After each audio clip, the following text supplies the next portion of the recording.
নমস্কাৰ সমূহ ভিউৱাৰ্ছকে নাথ গড ফাৰ্মিঙলৈ স্বাগতম জনালোঁ। আজি টপিকটো লৈ আছোঁ ছাগলী পোৱালি জন্ম হোৱাৰ পিছত যাতে মৃত্যুমুখত নপৰক তাৰ বাবে আমি কি কি সাৱধানতা অৱলম্বন কৰিব লাগিব বা আমি কি কি চিকিৎসা দিব পাৰোঁ যদি ছাগলী পোৱালিটোৰ কোনো ধৰণৰ কিবা অসুবিধা হোৱা দেখা পাওঁ তেতিয়া। এতিয়া প্ৰথম হ'ল ষ্টেপ বাই ষ্টেপ কথাবোৰ মই বুজাই যাম, ভিডিঅ'টো লাষ্টলৈকে চাই যাব। আশা কৰোঁ এই ভিডিঅ'টো চোৱাৰ পিছত আপোনাৰ নিজৰ ফাৰ্মত কোনো কাৰণত কেতিয়াও ছাগলী পোৱালি মৃত্যুমুখত নপৰিব। এই ছাগলী পোৱালি দুটা যে দেখিলে এই দুটা মাত্ৰ মোৰ কালি জন্ম হৈছে। ৰাতিপুৱা সময়ত চাইছোঁ যে ছাগলী পোৱালি দুটা গাখীৰ নিচিনা হাগি আছে, পাতলা পায়খানা কৰিছে, মানে গাখীৰখিনিও পাতল নিচিনা হাগিছে। এইটো পোৱালি চাগি পুকুৰত লাগিয়েই আছে, কিছুমান এতিয়া লাগি আছে, তাৰপৰা সৰি পৰা নাই, আঠাৰ নিচিনা হৈ গৈছে আৰু পোৱালিকেইটাৰ অৱস্থা বহুতেই বেয়া। যদি আমি ইহঁতক চিকিৎসা নকৰোঁ, কোনো ধৰণৰ চিকিৎসা নকৰোঁ, তেতিয়া ইহঁতে ৩-৪ দিনৰ ভিতৰত মৃত্যুমুখত পৰিব আৰু মৃত্যুমুখত পৰাৰ চান্সেই চবতকৈ বেছি। এয়া চাওক ভিতৰত কেনেকুৱা ধৰণৰ সিহঁতে লেট্ৰিন কৰি থৈছে, একদম ঢিলা গাখীৰ নিচিনা। এটা পোৱালিটো বহুতেই বেয়াকৈ শৌচ কৰিছে। তো কথা হ'ল কি, ইহঁতক আমি এতিয়া কি খুৱাব পাৰোঁ? ইহঁতকতো কিবা এটা খুৱাব লাগিব, তেতিয়া ইহঁতে ভাল হ'ব। এই কি কৰিব পাৰোঁ সেইখিনি ষ্টেপ বাই ষ্টেপে কৈ যাওঁ, ভিডিঅ'টো শেষলৈকে চালে নিশ্চয়কৈ বুজি পাব। এতিয়া ইয়াতে হ'ল কি, প্ৰথম ষ্টেপটো ছাগলীজনী গাখীৰ খীৰাব লাগিব। 3 দিন বা 4 দিনলৈকে ছাগলীজনী গাখীৰ খীৰাব লাগিব, ৰাতিপুৱা গধূলি। বাঁহত এটোপালো যাতে গাখীৰ নাথাকে, ৰাতিপুৱা যেতিয়া খীৰাব একদম এটোপাল পৰ্যন্ত ওলোৱালৈকে গাখীৰ খীৰাব আৰু সন্ধিয়া সময়তো গাখীৰখিনি সম্পূৰ্ণকৈ খীৰাব যাতে বাঁহত এটোপালো গাখীৰ ৰৈ নাযায়। তাৰ মাজতে সিহঁতে সৰু পোৱালি হয়, 1-2 চামুচ গাখীৰ হ'লে সিহঁতৰ যথেষ্ট হয়। ৰাতিপুৱা খীৰোৱাৰ পিছত বাঁহত আকৌ গাখীৰ নিজে জমা হ'ব, সিহঁতে দিনটো অকণমান খাই থাকিব। সন্ধিয়াও তেনেকৈ খীৰাই দিয়াৰ পিছত ৰাতিটো সিহঁতে এটোপাল-দুটোপাল গাখীৰ পাই থাকিব আৰু এটোপাল-দুটোপাল গাখীৰটোৱেই সিহঁতৰ কাৰণে যথেষ্ট হয়। তাৰ বাদে এতিয়া ডিচেণ্ট্ৰিটো হ'লেই সিহঁতৰ ডিচেণ্ট্ৰিৰ কাৰণে কি খুৱাম? এইটো চাওক, এইটো হ'ল নৰফ্লক্স 3 ডাজল টেবলেট হয়।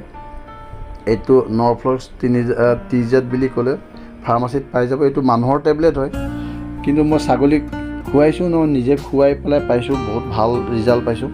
সেইবাবেহে আপোনালোকলৈ আজি ভিডিঅ'টো এইটো মই দেখাব বিচাৰিছোঁ। এই নৰফ্লক্স 3 ডাজলৰ টেবলেটৰ আপুনি এটা অনুমান কৰিব, 6 ভাগৰ এভাগ। এইটো সমানে 3 ভাগৰ এভাগ অংশ এটা কাটি ল'লোঁ, এভাগ অংশটো আকৌ 2 ভাগ কৰি দিওঁ। এভাগ অংশটোকে যদি 2 ভাগ কৰি দিওঁ মানে 6 ভাগৰ এভাগ হ'ব, আৰু ক'ব গ'লে এটা টুকুৰা এটা বুট মাহৰ সমান হ'ব। ছাগলী পোৱালিকেইটা সৰু কালি মাত্ৰ জন্ম হৈছে, আজি খুৱাবৰ কাৰণে এইটো টেবলেটৰ 6 ভাগৰ এভাগ অংশ যথেষ্ট হয়। এই অংশখিনি পানীত ভালকৈ মিহলি কৰি ল'ব লাগিব। এনেকৈ কিবা যিকোনো 2টা চফা পাত্ৰত ল'ব আৰু ইয়াতে পানী দিব, বহুত বেছি দিয়াৰ প্ৰয়োজন নাই। ধুনীয়াকৈ খাব পাৰে।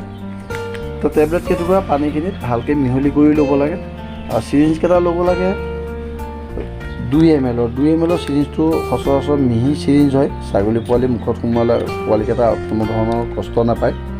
যদি 2 ml চিৰিঞ্জ ল'লে আপুনি 10 ml চিৰিঞ্জ লয় তেতিয়াহ'লেতো বহুত কষ্ট পাব।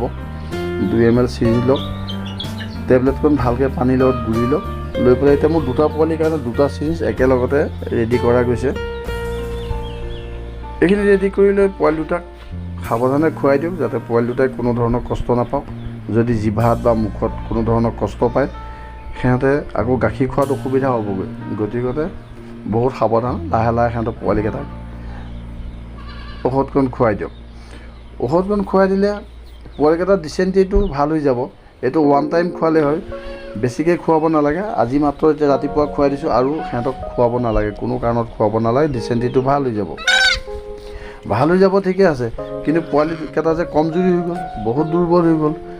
প্ৰথম ষ্টেপটো ক'লোঁ মাকৰ গাখীৰ খীৰাব লাগিব। ছেকেণ্ড ষ্টেপটো হ'ল নৰফ্লক্স 3Zৰ 6 ভাগৰ 1 অংশ টেবলেট সিহঁতক খুৱাব লাগিব, সেইখিনি খুৱাই দিলে।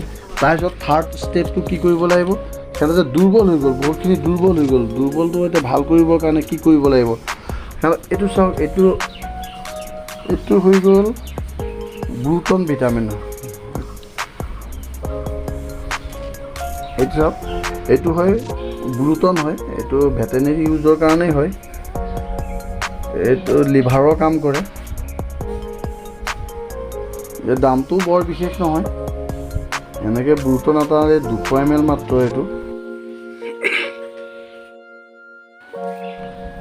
এইখিনি চাওক, এতিয়া ৰাতিপুৱা সময় হয়, সিহঁতক 0.25 ml কৰি সিহঁতক ৰাতিপুৱা খুৱাই দিয়া গৈছে। ইয়াতকৈ বেছি খুৱাব প্ৰয়োজন নহয়, 0.25 ml যথেষ্ট হয় সৰু পোৱালি সিহঁতে। তাৰপিছত আবেলি সময়ত আকৌ কি কৰিব, এইটো হ'ল মাল্টিষ্টাৰ মানে মাল্টি ভিটামিন হয়। মাল্টি ভিটামিনো ঠিক তেনেভাৱেই মানে 0.25 ml 0.25 ml জেগাত 20 ml হ'ব পাৰে, কিন্তু 25তকৈ বেছি কৰিব নালাগে। 25 ml মাত্ৰ। ৰাতিপুৱা যদি ব্ৰুটন খুৱাইছে, আবেলি সময়ত মাল্টিষ্টাৰ খুৱাই দিয়ক। আৰু এইখিনি কৰিব লাগে কাম মাত্ৰ 3 দিন বা 4 দিনৰ কাৰণে। চাওক, এইখিনি এনেকৈ ঢাকনখনত লৈ লৈছোঁ। ঢাকনখনৰ পৰা চিৰিঞ্জত লৈ লোৱা হৈছে। চিৰিঞ্জটো হৈ গ'ল 2 ml চিৰিঞ্জ, মানে মিহি চিৰিঞ্জ, যাতে ছাগলী পোৱালি মুখত সোমোৱাই দিলে কোনো কষ্ট নাপায়। এতিয়া 2টা পোৱালিৰ কাৰণে 2টা চিৰিঞ্জ ৰেডি কৰা গৈছে।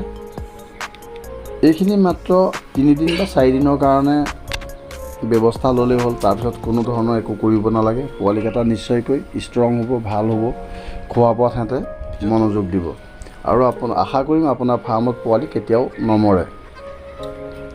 আজি ভিডিঅ'টো ইমানেই আছিলে।